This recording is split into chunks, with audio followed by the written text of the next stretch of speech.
Welcome to Say More, the Powerhouse podcast dedicated to elevating the voices and journeys of women striving for the C-suite and those who've already conquered it. Brace yourself for candid conversations, illuminating interviews, and unfiltered insights as we delve into the triumphs, hurdles, and invaluable lessons learned along the path to success.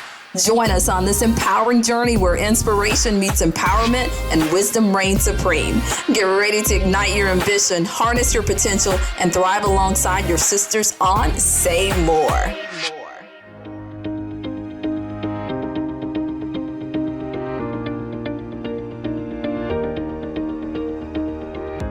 Hello, and welcome to another episode of Say More, the Say More podcast. Thank you so much for our listeners from 10 different countries. I cannot believe this. This started off as just an idea and wanting to grow and learn together with other women. And I can't believe that we're now global and our videos are at 35,000 plus. We have brought some amazing conversations to, I call it the listening audience, and we're not stopping today. As a matter of fact, I call it a quickly growing friendship with a wonderful, dynamic Elisa Juárez, and she is joining us today, and I promise you the topic will be one for the books. We're gonna, of course, unpack who she is, and we'll learn more about that, but we're gonna start with something fun, and that is, if happiness were a person, how would you describe that personality? That's such a fun question. And good morning, or hello, everybody. I see myself as a endlessly optimistic person. And so if I were to think about happiness as a person, I think I would imagine somebody who would walk into a room and instantly make you feel seen and valued. They would have a warm smile and maybe a great laugh and maybe some lightness about them that would make you feel that whatever hard thing you are going through is just a little bit more maybe manageable. Yes. I could keep going. I would say that they might be very curious, right? To like learn Yes. about like who you are, or what the situation is, and maybe empathetic. And then in terms of like maybe what they're wearing, so I love colors. I might think that they're like wearing something sparkly and like maybe some bright colors. And I think when people think of like maybe happiness, like they think maybe over the top. And I don't think it always has to be that way. It could just be Yes. somebody who like remembers like what kind of coffee that you like, or maybe that you don't like coffee, but you like tea, like whatever what makes you uniquely you, like connecting to that. Like that's who I think. I love that. And I know that our listeners are probably just settling in now like, hey, this is going to be good. And it really is. This whole conversation and just the feeling that you get. I mean, you feel relaxed, and I want you to, because there are a lot of great nuggets that'll be shared. So, when we think about, the happiness and all that, how has your passion for happiness and well-being shaped your approach even to leadership and just life in general? So it's been a journey. I did mention that I am an optimistic person, and I would say that happiness, though, over time has become a choice that I've made, and Yes. I had to learn that, right? So I think sometimes we think happiness just happens, and like people are just naturally happy, and if you're not happy, then like that's just you.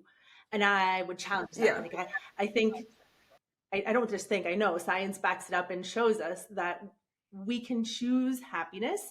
And when we do that, it's neuroplasticity. Our brain chemistry actually changes.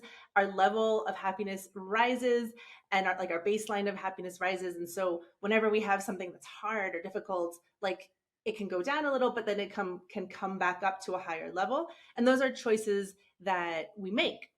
And your question around like leadership is, I think sometimes in leadership, we see like the top as being like the North Star and like the setting the standards. And I think that's true in a lot of cases. But as leaders, or as I identify as a leader, for me, it's a lot about lifting others up and bringing people up to a different level, and raising them. It's not about competition. It's not about putting people down. It's literally like finding what people's strengths are, what gets them excited, where do they do their best work, like what makes them happy, like what is that space, and lifting it. And I think happiness also is around prioritizing my team and those who are closest to me. I think the more that we can spread that and engage that to other people, the more excited people are about the work that we're doing, Are. right? Like, I think Yeah. that is good. I mean, at the end of the day, like, work is work. Like, we can change it different things, but work is work. And work is where we trade our time and energy, knowledge for usually good services, money, right? Like, it's work, right? It's not always Yes, yeah. but it doesn't mean it doesn't can't be fun or we can't have a good time or we can't. Exactly. So I think what you when you describe that, I mean, it really is about being intentional. And I also think about that, some of your intentionality has just shown through even with some of the, I call it opportunities for service that you've taken on.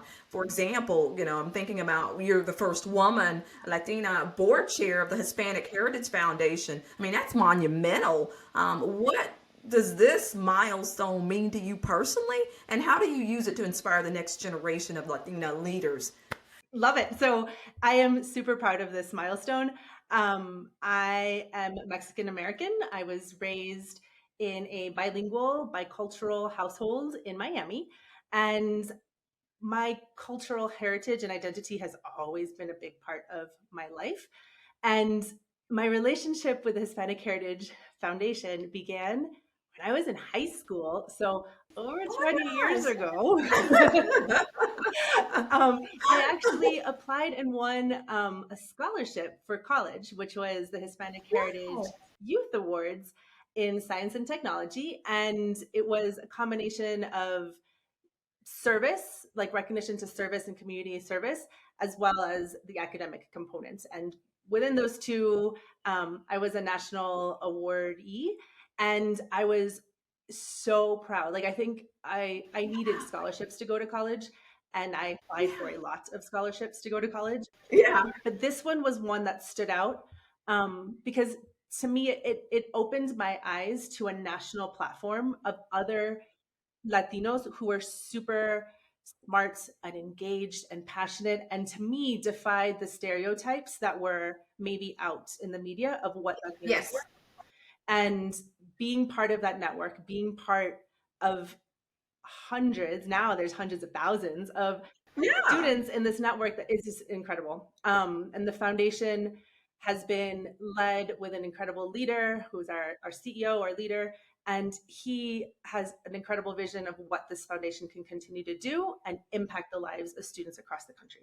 So that's how I started. And now I never, ever thought I would be in a position where was part of the leadership team, board of directors for several years. And this in 2024, September, officially voted in as the board chair, which is incredible. Oh my gosh. It's always great when you have these full circle kind of moments where, I mean, again, in high school and now as an adult to give back.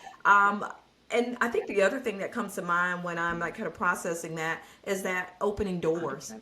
It literally is the door opener for others. You are the first, but you won't be the Oh, last now. absolutely not.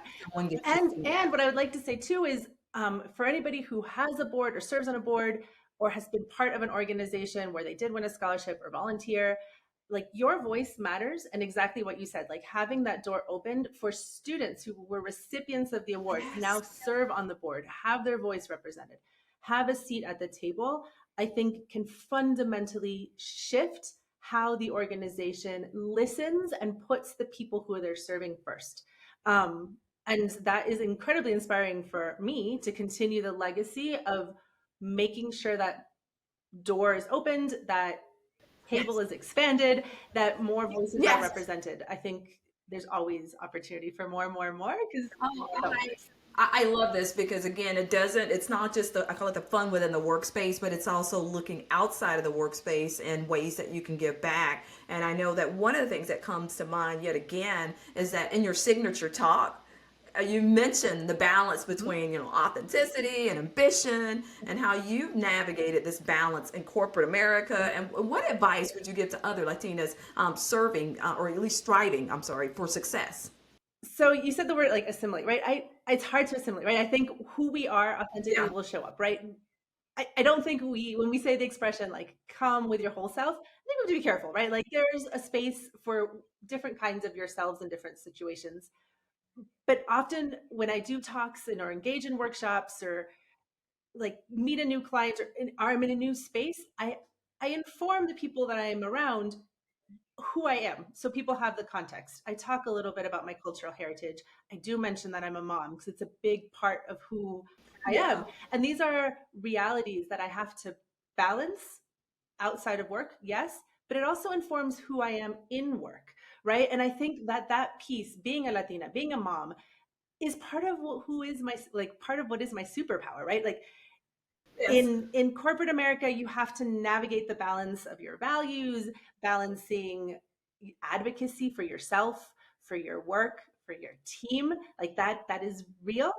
Um, Yeah. but what I would say, and what I do say, especially to Latinas, because that's where I feel like I have the most connection, is like, don't let your light dim, right? I think there's something inherently special about our culture, about who we are, what we bring, our values, how we see the world, how we perceive environments, that is unique and special. And I think is part of why we're in the room to begin with.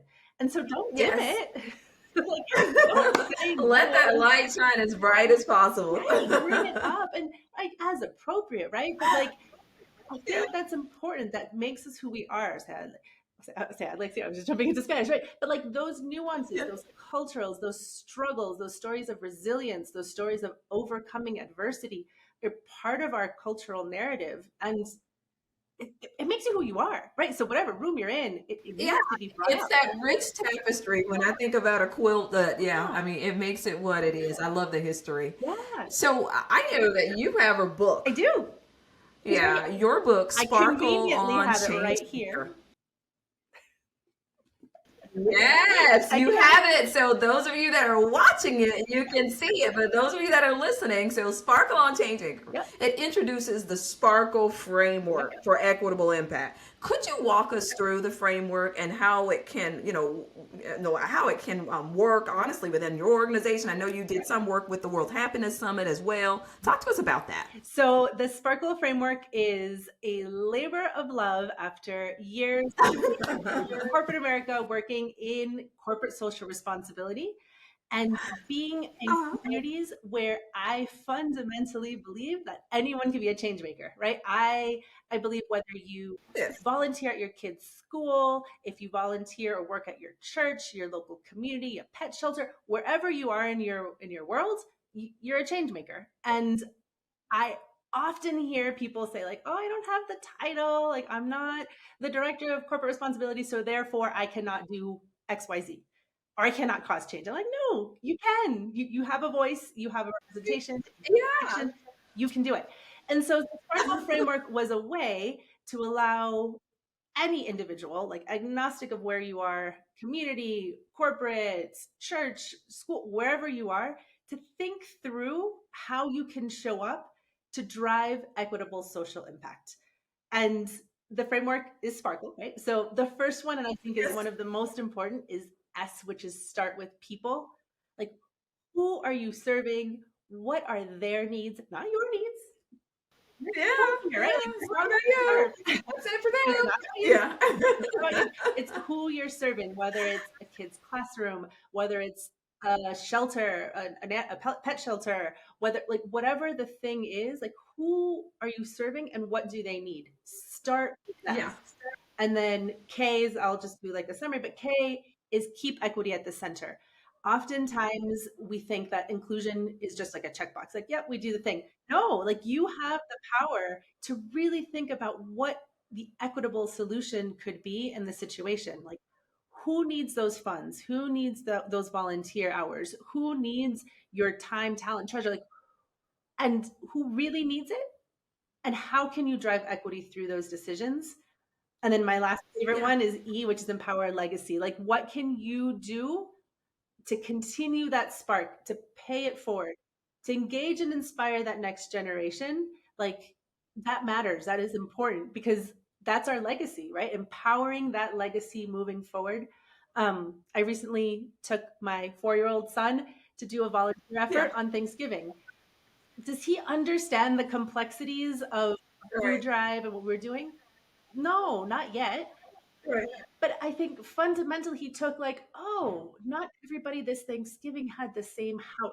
I get super emotional. Like, Yes. didn't have the Yeah. same like family meal that we did.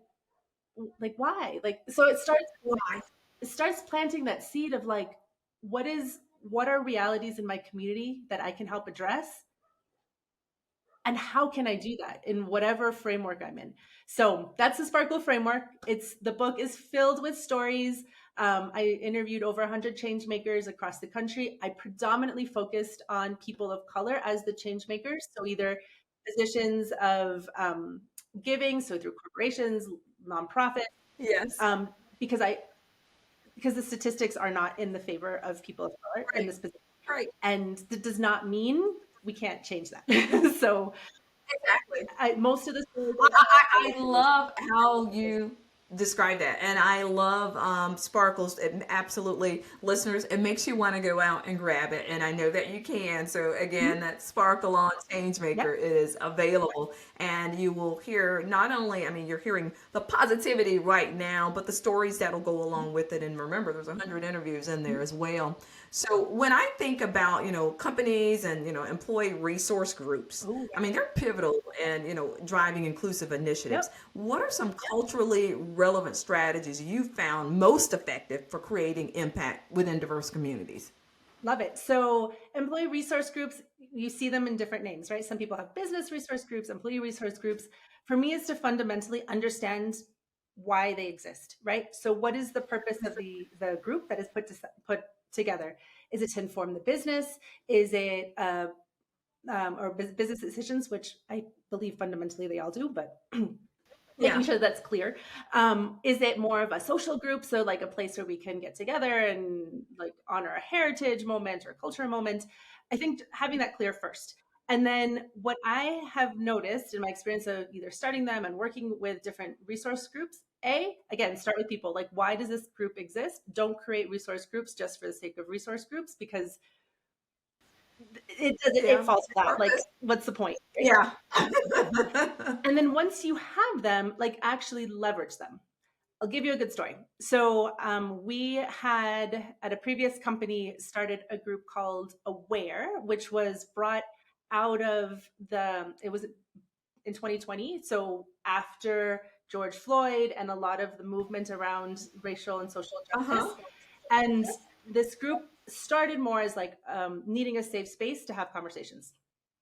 What it evolved to, which I was super proud of, was the team members who are part of it listening to patients. This is a healthcare company, listening to their patients. And they got a lot of feedback in a lot of our markets saying that you are predominantly Black communities, and you Yeah. do not have MLK Day off. Like, what is that? Right. And it was like Yeah. Yeah. the headquarters in Miami it wasn't on the radar. It wasn't that they were against it. They just didn't have it on their radar. And so by Yeah. listening to the patients and then listening to this employee resource group, we got data to be able to support at a corporate level the inclusion of MLK Day for everybody. It was an Yes. amazing moment. Like, this isn't, I mean, cultural groups and having fun and like going out, Yeah. networking, love it, great, super important. But also from a business value, like this brought a direct concern from Yes. patients saying like, you guys should have this off. This is part of our cultural heritage. Yeah. And it Yeah. happened, right?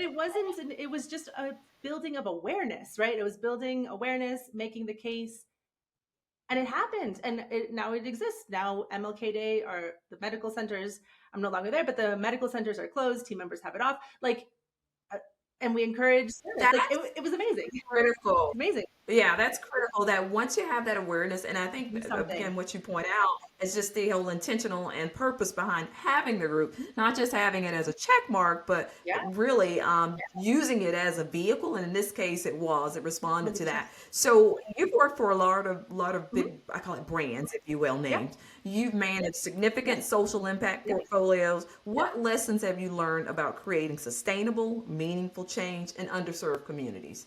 So this goes back to my Sparkle framework. Start with Yeah. people, right? At the end of the day, I saw my role really as the bridge between what the company I was representing, their priorities were, but also Yeah. that fundamental understanding of what the communities we were serving needed, right? And building that bridge. So at the end of the day, it was being open to listening to others and Yeah. trusting that they knew their community needs more than anybody else, right? Like the nuances between a Dallas and a Miami and a Philadelphia Yeah. and a DC, like nuances are, I mean, they're just different communities, and even within those communities, they're different, and their needs are different, the partnerships are different, and so really having, I think, the humility and to say, I don't know, and I need your help, right? Like we have goals, you have needs. Let's work together and figure this out. Yeah. This is it. What this is about. Um, Being patient and not rushing the process, right? I think it could be seen, it can seem very easy just to write a check. And I say that I don't mean Yeah. to be light, but that happens a lot. I know exactly what you That mean. happens a Yeah. lot. Just write a check and like you did the Yeah. thing, check the box and move on. And if you Yeah. really want work to happen, which I think it is an obligation for companies who have presence in local communities, I do believe it's an obligation. You have to listen and be patient, trust the Gotta process. listen. It takes time. Trust on both ends, right? Like who are you Yeah. nonprofit and then them who are you company, right? Like Yeah. Yeah. We move at the speed of yes, trust. yes, And, it's 100%. not transactional, it's relational. 100%. Yeah. Yeah. So, as a leader, I mean, you have spearheaded some major shifts in corporate culture and inclusive strategies. What has been your biggest challenge and how did you overcome it? Because I don't think it was easy. I No, mean, it's not an it's still easy. not easy. Yeah. I think what I see a lot is resistance to change. Um, Yeah. and I think a lot of times when you use the acronym DEIB, DEI, JEDI, like when you use those acronyms, people take it maybe personal and feel like it's a Yeah. personal attack on them versus finding ways to embrace it. And I think what has helped me a lot is focusing on the big picture why. Like, why are we doing this? Like, why why do these initiatives exist? How does it tie to the bigger business strategy? Having leadership really align on like the big picture, like, and it can be really fuzzy at the top, right? Like that big, Yeah. and I think that's okay. I think it should be fuzzy. I think that allows Yeah. a vision of like we believe in having an inclusive culture for our stakeholders, our clients, our team members, Yeah. and then it's the work of the team to make that vision come to a reality. But you need to think about like we do this because we believe in innovation. We believe in having strong financial returns. We believe in attracting great talent and not just attracting them, but keeping them and retaining them. Like, Yes, that thing. and that's business and that's important. And I think Yeah. that should be part of your why and not get stuck on the politics of the acronym. Like it's been proven over and over again that having diversity of thought on teams increases financial success, drives better innovation, keeps people engaged and retained longer. Like at the end of the day, if you don't genuinely care about anything and you just care about your bottom line, you need to have inclusive teams. Yeah. Like, Absolutely. And not just a head figure. yeah, And not just a head figure that says, okay, check mark, we correct. have this. So We will totally, read through it. totally, totally. People are smart. Yeah. People have choices. Like team members, employees have choices. That they can read between the lines and they know what's Yeah. They know what's real and what's 100%. not. So when I think about for women Okay. who are just beginning their journey, because I know Yep. that they have been inspired Yep. by you and the Yeah. work that you're doing, they're just beginning their journey towards leadership or social impact. What key steps would you recommend for them to take to kind of maximize their potential and begin working on a legacy, building a legacy? So I love that you just maximize because I was literally just thinking about that. What has helped me in my own path as well as leading teams is understanding my strengths as a human. Like I there's assessments out there. The one that I've used is the Gallup Strengths Finders test Yes. assessment, and it has changed my life. It's changed my team's life, how I build teams, how I think about teams, because it allows me to think about myself in my strengths and how I show up, and it helps me understand how I can leverage who I am naturally for the betterment Yes. of my team, my company, whatever I'm in. So I would say, like, really understand what your strengths are and embrace them Like, I love that. it's you. It's you. It's what makes you Yeah. special. Like, don't try to be somebody who you're not. Like, that's not like that's too much effort, right? That won't go well. That won't go Effort well. for Yeah. you, like showing up as somebody who's not you. But so understanding that, I would say building a strong network at the end of the day, having a good network inside, outside of your company is really good. And then like I think we talked, if you're starting off, like we said at the beginning, like work is work sometimes, right? And that's okay. I think you have to Yeah. go through some moments of like work is work, and that's fine. It might not always feel fun and like glamorous, and that's, I think, okay. But what needs to like be part of whatever place you are in is connecting whatever you're doing to a bigger purpose. And then I'm not saying have purpose at your job. I don't think that's realistic for everybody. And again, I think that's okay. But having a bigger Right. purpose in your life, right? Like what is Yes. my calling in my life? And a job can be like, I need to feed my family. Great. Like That's that's great. Like okay. check. You got like that's cool. And like that's fine. And I think as you grow in your career, maybe work and jobs and opportunities align with a different kind of purpose. And again, that's part of your evolution. So I think that's something to keep in mind. And then take care of yourself. I think the more hats you wear, if you decide to go into parenthood, or if you partnership with another human, right? Like lifelong Yes. relationships, as you grow in your career, probably also growing in life. Like take care of yourself. Don't Yeah. forget who you are. I think if you burn yourself out, like you can't build a legacy. Like so, You can't. There is no nope, legacy, so take care take of care of yourself. yourself. Yeah, I love all those tips, and it's so interesting that with all this great conversation, Say More audience, we are coming to our rapid fire Yes, round in close. I cannot believe it. already. So first of all, know that you're always invited to the Say More virtual studio. So we can't wait to hear more of what's going on in your world as we come Love it. back. So these are a rapid fire round, 30 seconds or less. What's one word that defines your leadership style? Curious. Oh, I love it. A daily practice that keeps you grounded and happy. All right, so I have a 4-year-old, and we do our gratitude check-in every night, and that keeps me happy. That like keeps me in tune of like what if like I'm spending all this time, energy, and money on something, and he's like, "What was my favorite thing?" Was like we had bath time. I was like, "Okay, cool," but like It wasn't even a thing that you had to buy. it Yeah. keeps me in check. I love it. So, what's the most transformative book or talk you've encountered? Ego, Ego is the Enemy is a book that I keep coming back to. Ryan Really? Holiday, I think is the author. Yep, Ryan Holiday. Okay. Okay. So, listeners, pay Offering attention to that one. I haven't read that one. agreed. Okay. One piece of advice you'd give your younger self.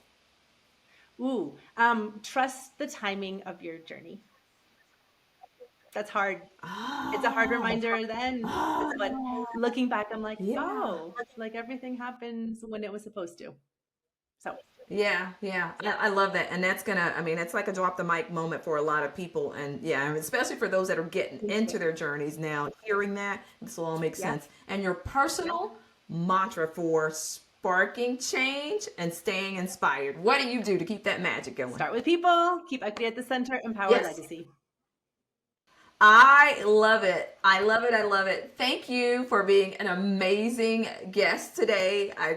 I cannot think of a better way to kick off the new year with the positivity, with the happiness, and you know what? We can all have it, because I think one of the great points that was brought up is really how you show up and how you invest in others. I mean, it really is about service to others, that it starts with the people. So thank you for that. Say More listeners, thank you for tuning in from 10 countries. We cannot wait to continue these conversations, and remember to like, share, and of course, follow. So have a great one. See you next time. Thank you.